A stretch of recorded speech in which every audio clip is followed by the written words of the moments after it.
2. Okay, shalom, welcome everybody. Thank you for joining us for our weekly Wednesday 12 p.m. Getting better at being you. And today we're going to talk about a topic which is a tough one to face. And that's perfect because it's facing reality, the right way to do it. How to really face reality. You know, I always say there's a number of great gifts Britain has given America. We have given you the language, English. We have given you great leaders, great thinkers. Hello. But as well as that, Simon Cowell. Simon Cowell, no matter how much you hate him or love to hate him, he does give us one thing. He has given us something which I grew up with very much so as part of my life and my reality. And I call it the Simon Cowell effect. What exactly is this? Well, those people know I'm talking about knows that there's this show where performers, wherever they are in the world, will get up on stage and either will sing or dance or make jokes in front of this individual, Simon Cowell. And he will sit there many times and he will look at those people and he will say, "You stink. I have never heard a badder singer than you. I've never heard worse jokes coming out of anyone than out of you right now." Or whatever it is. And everyone gets very upset. They're like so offended that this guy could sit there and they're booing him in the audience. My friends, this guy, for all of his faults, and I'm sure he has many, I don't know the guy personally, but he's actually doing a really, really good service for many of the people up on stage. Besides turning the people who want to be stars supposedly into them, which comes with its own challenges, not for now. But for those people who watch him, and those people who see him, what seemingly seems like an attack on these poor people who've spent their entire lives just waiting for this one golden opportunity of being able to sing on stage or dance because their mothers or fathers have told them their entire lives that you are going to be a star and you got the best voice and you can dance so well. And he sits there and says, you are really bad at singing. Whatever you do, stop singing. Do not do this for a living. And the only place you should possibly be singing is in the shower into your shampoo bottle. Besides that, don't do it. What is going on over here? Why do people despise this man so much? And they shouldn't. Because he's giving people, as far as I'm concerned, a reality check. He's making people, in that scenario, in front of thousands of people in the audience and millions watching at home, probably not the best place to get your reality check. However, that's what he's doing. He's helping people face reality. And that may seem very cruel and nasty, but actually, if you think about it, he's helping and saving a lot of these people from years and years of challenge and difficulty by stopping them short in their tracks and saying, this isn't for you. So if we want to figure out what facing reality is, I guess we've got to figure out what is reality. And we've all seen little babies who are running around and want to hide from you. So what do? They cover their eyes. They cover their eyes, right? Or a child will want to not experience something, so they'll bury their hands into their face, into their pillows. So as young children, we have this infantile belief and thinking that unfortunately for many, many people, if not all of us, persists into adult life, which is that if I'm oblivious to something, that something doesn't exist. If I'm oblivious to something, if I don't see it, I can't touch it, I don't think about it, that thing does not exist. I mean, the image of the, ostrich with its head in the sand is a very common image. But as a child, it's okay and it's understandable. The problem is that when we take this thinking, if we give ourselves a false sense of being by making ourselves oblivious to reality, if you cannot accept reality for what it is, no matter what the reality is, whether it's a physical thing, an emotional thing, spiritual thing, if you can't face reality, then you can't expect to change or to adapt to it. It's like there's people who never go to the doctor. They think that if I don't get a diagnosis, there's nothing wrong. Now, where does this come from? This comes from childhood. By the way, I really believe from my years of counseling and writing on this, I think a lot of it comes from being in the womb. Because when you're in your mother's womb, you are fully protected from all external stimuli.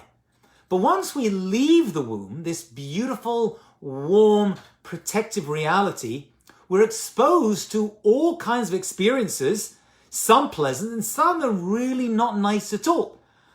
Now, although we don't have a conscious memory of being in the womb, there's no doubt about it. And the rabbis talk about it. It's actually a Gemara Nedarim that speaks about this. The Gemara tells us that somehow that womb experience stays with us our entire lives, where all the unpleasant circumstances that arise, right?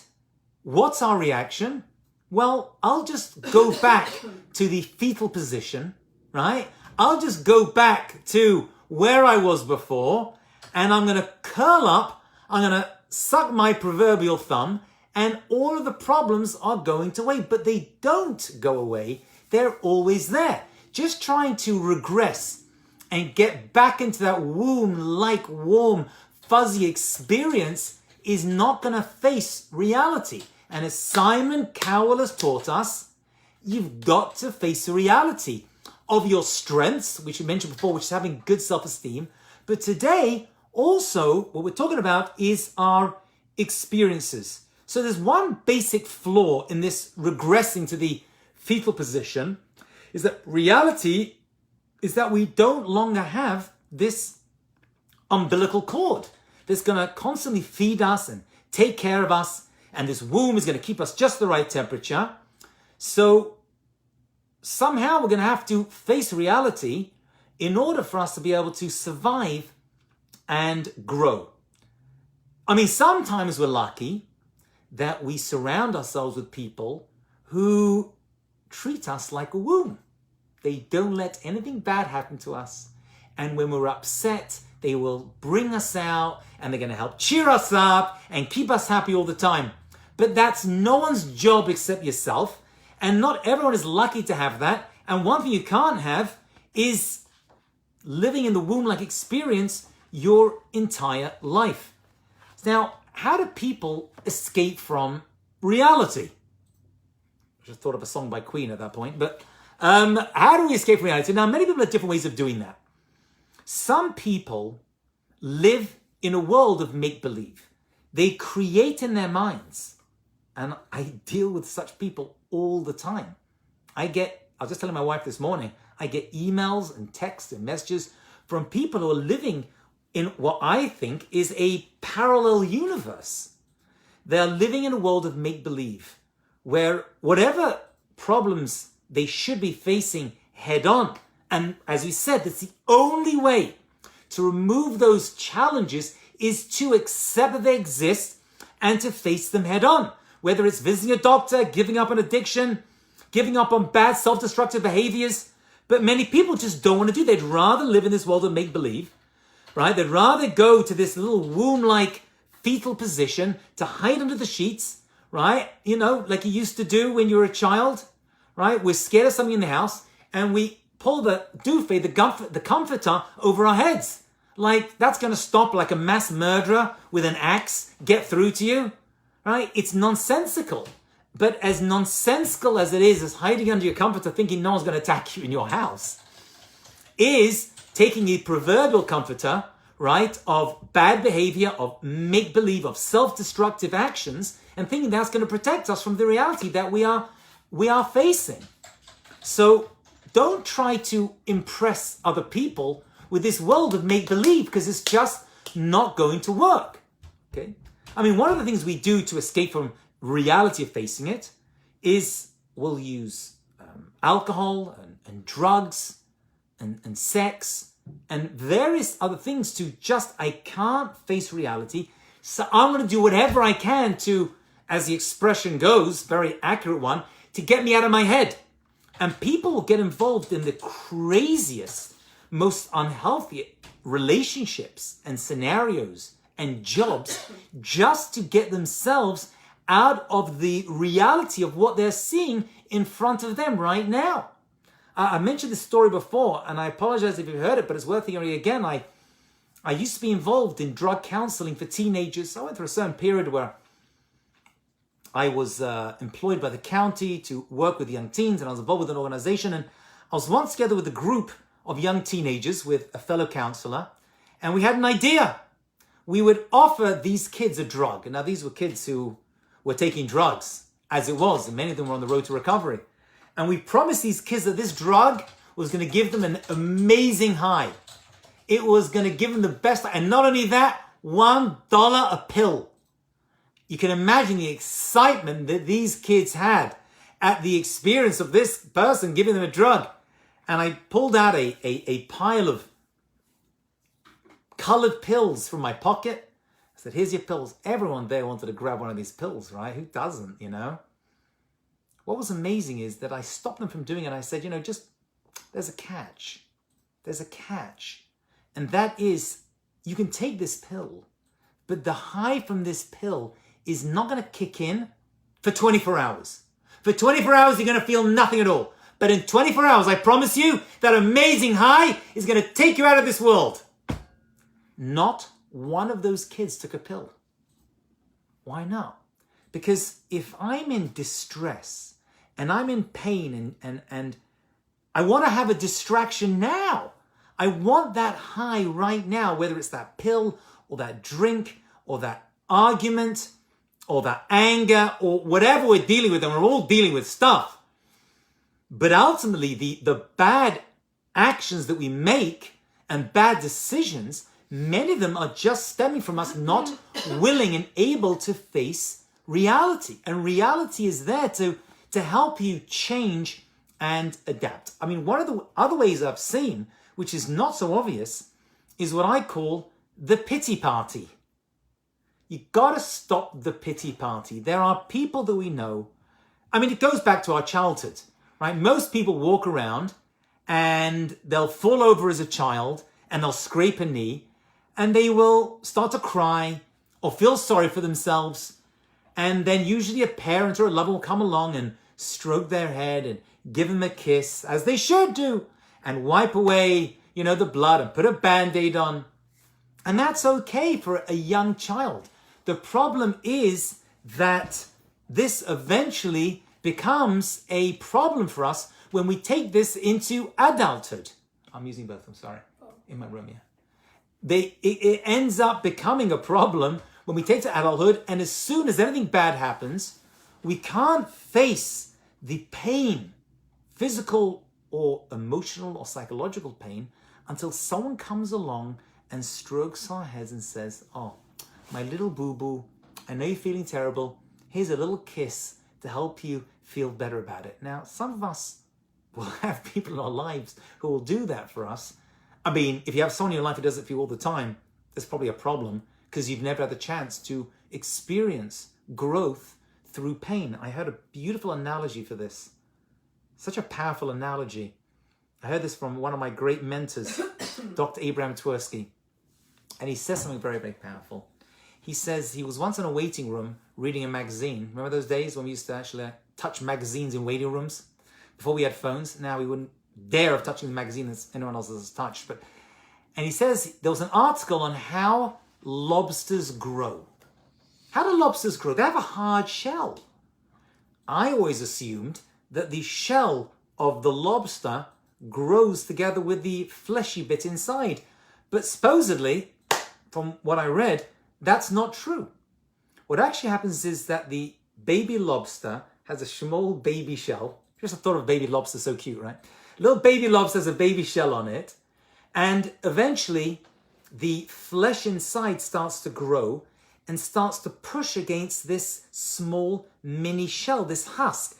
And it probably becomes, a little bit difficult. So what it must do is to listen carefully. This is unbelievable.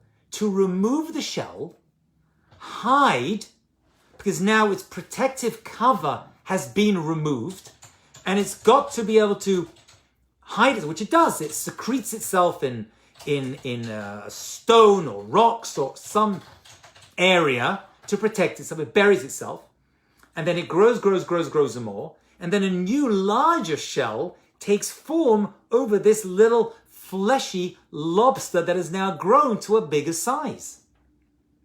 Now, that's fine, and that's a good way to grow. We all go through pains and difficulties and challenges, and those pains are a sign that you need to face reality and grow as a human. The pain comes as a lesson. It's time to shed your shell. And that's difficult because now you're exposed, and no one wants to be exposed to the elements. No one wants to be exposed to emotional intimacy or whatever you're dealing with. So you need to retreat, and we all sometimes need to retreat and go somewhere. But when it comes to us humans, we have this like childish shell on us, and we feel the pain. And rather than facing reality, we, drink alcohol or take pills or get involved in destructive relationships, whether at work or through intimate relationships between us and other people. And we stay in our little baby shell, and we just make ourselves numb and think, well, I'm feeling the pain, so I'll take lots of drugs, whatever my drug of choice is, in order not to feel the pain. But we shouldn't be doing that. What we need to do is to expose ourselves, which is difficult, face reality, maybe put ourselves away for a little bit of time and give ourselves a chance to grow. And then very soon a new us forms over this and allows us to become full functioning adults. So this pity party that we all feel, right, when something bad happens to us is really not helpful, because it's not allowing us. It's basically the lobster saying, oh, oi, my shell, it hurts so much. Look at me, poor me. Someone hug me, kiss me, love me, so that this... But what you need to do is to take the shell off, hide yourself away, and allow yourself to grow as a person through self-awareness, self-learning, therapy, Torah, whatever we Jews and whatever we do as humans to improve ourselves. And then a new, larger shell comes away, which has more room for our new selves. That's the way a lobster grows, and that's what we can actually learn from lobsters. Maybe that's a better title of this class. What you can learn from the lobster, right? Because this information that we've implanted in our brains as young children, as toddlers, is that if I'm feeling discomfort, make the discomfort go away. But that's not right. We're feeling discomfort, you're feeling a toothache, don't just take drugs to get rid of the pain, maybe temporarily, but it's a sign you need to go to a doctor. So to any emotional pain that we feel in our psychologies, right, shouldn't be pity partied away, but we need to grow from the experience. So I have found, and I talk to my wife about this a lot, because we all have people in our families that do this. There's people who live in the past, there's people who live in the present, and there's people who live in the future. And each one comes with its own challenges, but only one of those three is how we're meant to be living. And I'll even prove it to you in a moment through the Torah itself.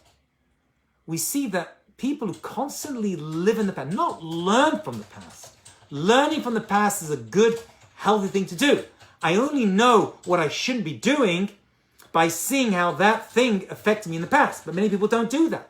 Many people go through terrible relationships and then keep finding themselves in new bad relationships. All right? And they always say the same thing to me. Why do I keep finding guys that hurt me? Right? Or girls that hurt me? And I always say, right, it didn't just happen to you. You chose that. I mean, it sounds insane. Why would someone choose a dysfunctional relationship? Well, sometimes, right, People enjoy being in places that are uncomfortable because that's what they know. Right? It's like being institutionalized. Like those people, like most of those people who, leave prison. Right? Remember the movie The Shawshank Redemption?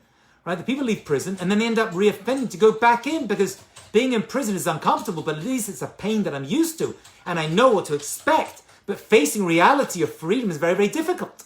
I mean, that's one of the reasons the Jewish people, after leaving Egypt, right, they ended up wanting to go back.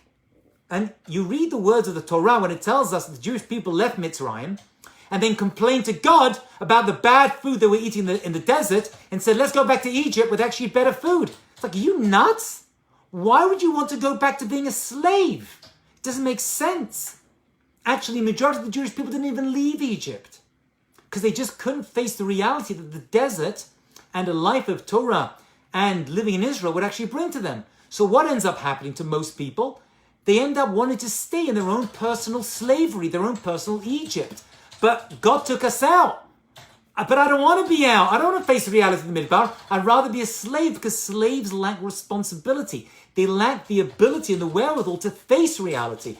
And although that may sound terrible, it's not as bad as having to face the fact that I'm actually going to have to get a job and find my own way to take, 3 meals a day. Many people just want to live and complain in that world. So history is there to teach us from the past, but many people would rather live in the past. And we'll all think back to those glowing times. Oh, I remember when everything was so much better when I was growing back and all the difficulties, and I wish I could live 200 years ago. Yeah, if you want to live with septicemia, maybe that's the way you want to live, but the past is not the place you want to be, right? There's a reason it's called the past and doesn't exist right now because you're not the same person, and everyone thinks back to glowing terms of how good it used to be when probably it wasn't. So that's the problem with living in the past. We all reminisce sometimes, and there's nothing wrong with that. We learn from the past, and we feel moments of warmth and enjoyment. I do once in a while look at photos of my kids when they were younger thinking, if only they were young. Although back then I'm like, I wish they'd grow up already, right? So wherever we are in the past, we can't enjoy the present. But then there's people who don't just live in the past, they live in the future, right? They aren't living in the Egypt of, I remember, back in Egypt we had nice watermelons. Are you crazy? You were a slave. Yeah, but at least I had a good steak. But there's a problem with the future too. There's people who say, when I win the lottery, then my life's going to be perfect, right? That's also not facing reality, right? When I find the perfect partner, when my wife finally treats me with respect, then I can be happy. When my kids finally grow up and, leave the house, then I can be happy. And we all know that this is also false, unreal thinking, right? Living in the future is just as bad as living in the past. First of all, because you don't know what the future holds. And you have no idea. I mean, this is one of the reasons, my friends, that Olam Haba, the next world, is not mentioned in the Torah. If you look at the 5 books of Moses, there is no explicit mention of the next world. Why not? Because that's the perfect world, right? But God doesn't want us to live in a dream reality. So the Torah, the 5 books of Moses, cannot talk about Olam Haba, although that's a major principle of Jewish thought, that the soul lives on after it dies, that there is a better future after the Messiah comes in the future, after the resurrection of the dead. And the Torah doesn't mention it because God doesn't want us to live in this false reality of the future. We've seen religions where all they do is focus on the future, right, of the next world of heaven. They end up destroying Olam Hazeh, willing to kill themselves and other people in order to get there faster. But God doesn't want that. God doesn't want us to live in the future. God doesn't want us to live in the past. God wants us to live now in the present. And that's why the word you see repeated so many times in the Torah is Hayom, today. Hayom la'asotam, the Torah says. You got to do it today. Now is the moment. We all have to live in the present. But we don't want to, because the past is nice and fuzzy. No matter how bad it was, we can always focus and reminisce on the good things. As I say to those couples who had terrible relationships, broke up, and want to get back together again. And they're like, you know what, Rabbi? I think we should get back. And I'm like, but why would you do that? You know how you are chronically dysfunctional when you're together. But no one remembers that. We only remember the good times. And so we're like, well, it's bad now, but it's going to be better in the future. I'm like, yeah, maybe. But it's only going to be better in the future if you fix it now. So the word hayom is the word that appears in the Torah many, many times. Obviously, the past is mentioned in the Torah because we have to learn from the good and bad of the past. But the future isn't mentioned. There's no mention of Mashiach in the Torah. There's no mention of Olam Haba. The Torah doesn't tell us where our souls go to when we die. And so we're like, oh, that's what Torah doesn't believe it. Of course it believes in it, but that's not the focus. When you're in this world, you've got to focus in Olam Hazeh. You have to focus on today. What is the right thing for me to do today? So the Torah is, God is talking to us through the Torah saying, face reality. You've got to face the challenges you have, the character defect, the flaws, the challenges. And God doesn't want us just to drink alcohol and to get out of our heads all the time. There are moments when it's good, it's healthy, right? We all like to bury our noses in a good book. Sometimes a bad book, right? Watch a movie, watch a show, but you can't live there 24/7, right? That's not a facing of reality. The Torah demands of us that we face our flaws right now, right?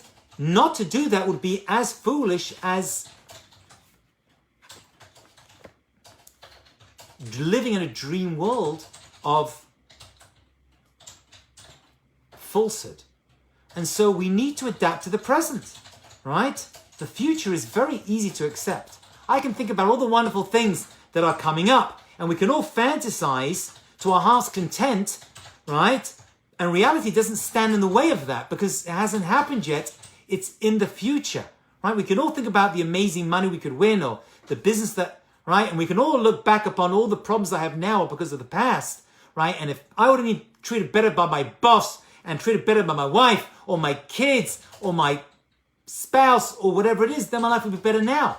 But that's not true because that's the past. You are responsible for your present. What the future holds, that's in Hashem's hands. That's really something we're going to have to.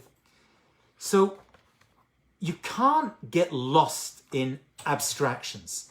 You know, philosophy, I used to love philosophy. I teach Jewish philosophy. And that's all good in the classroom. And it can be the topic of scholarly and amazing discussions. But when people try to use philosophical concepts in coping with everyday life, you're going to have to watch out.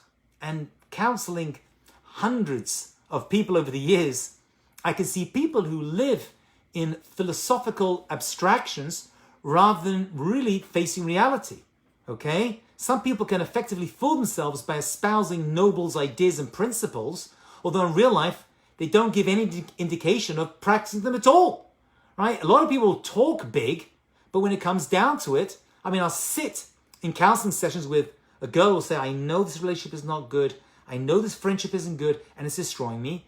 And they'll say to me that and they'll make absolute sense. And they will then come back a week later saying the same. And I'm like, but why don't you make a change? Right? Because as I always say, if nothing changes, nothing changes. Right? If you aren't trying to make an effective change in your life, then nothing's going to change.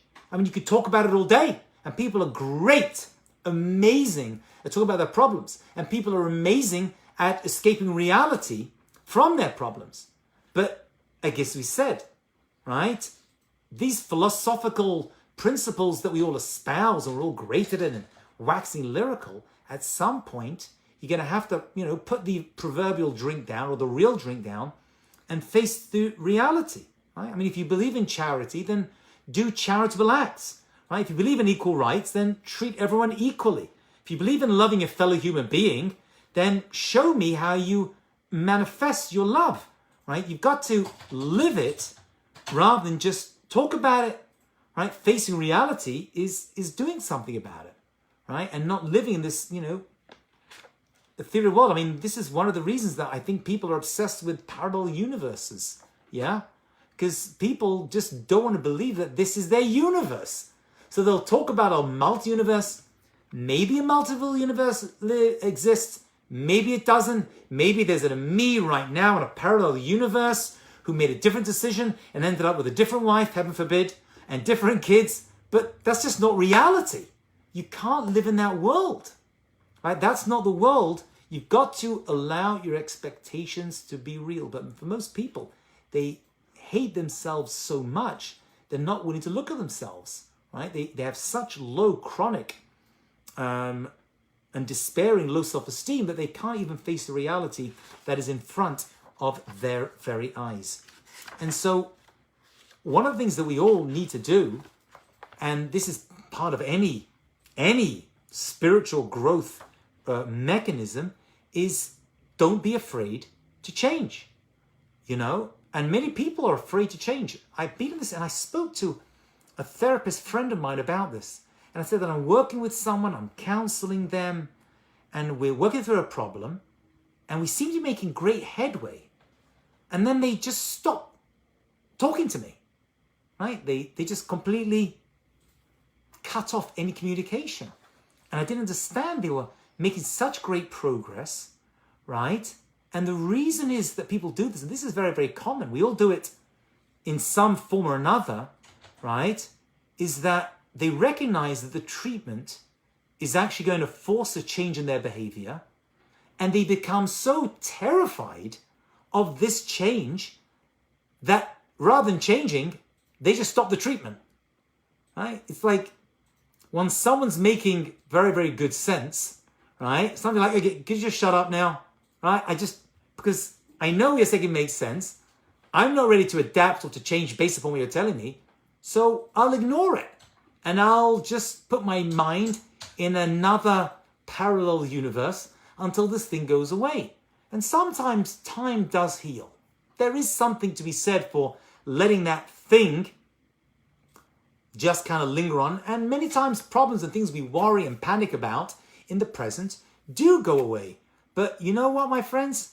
Sometimes they don't, right? Because if something is causing you misery, right, you've got to have a certain amount of courage to make the change. And I've said many times before, the change that we need to make isn't always massive. Many, many times it's a very small, tiny change of behavior or character development, or the way we treat someone, or a discomfort we have to take upon ourselves, right? Which, if we don't take on, that change is not going to really happen, you know? I mean, we all have friends who have terrible anger problems. One of my daughters was dealing with a friend who she would say something to, and this person just blew up at her. And I said to my daughter, which I say to them all the time, don't take it personally. I mean, they always say you're acting like a child. That's exactly what you're doing. Because as children, we cried and screamed, and we got our way. So in our minds, in the recesses of our brains, we think to ourselves, well, then if that worked as a child, right? If crying, screaming, complaining is going to, make the thing go away, and mommy's going to, hug, kiss me and say everything's going to be better, then I'll take that into adulthood. But that's not what adulthood is.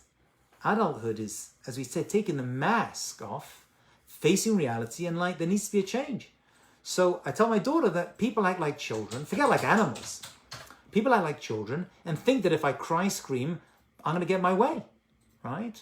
And that's one of the reasons that we get angry, which we all do at times, because we're thinking that through this intimidation of shouting, screaming, or potential violence, we're going to get a change. But change doesn't happen that way, right? I mean, madness is doing the same thing over and over again, expecting it to be different next time, which it rarely is,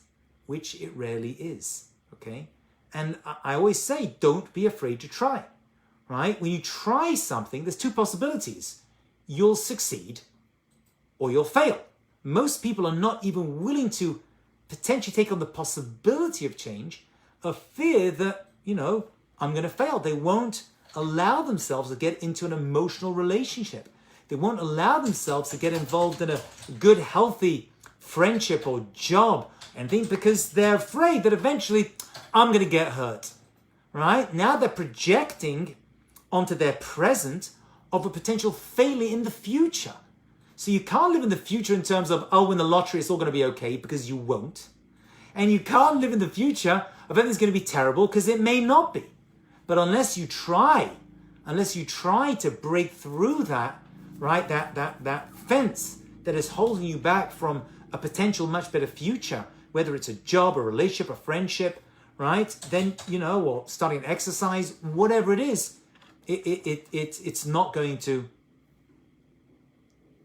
happen.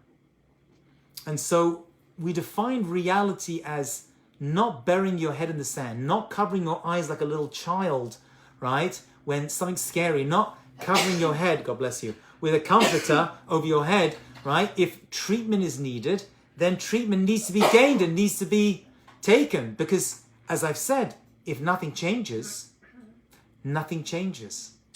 And that, my friends, is the secret of Simon Cowell. Right? The secret of a guy telling us that it's not going to be any better. You stink. This is not your calling in life. And I know all of us are like that movie where this one guy goes up there and everyone says no and eventually they become good. I mean, that could happen. And in many times it does happen. But it's got to be based on reality.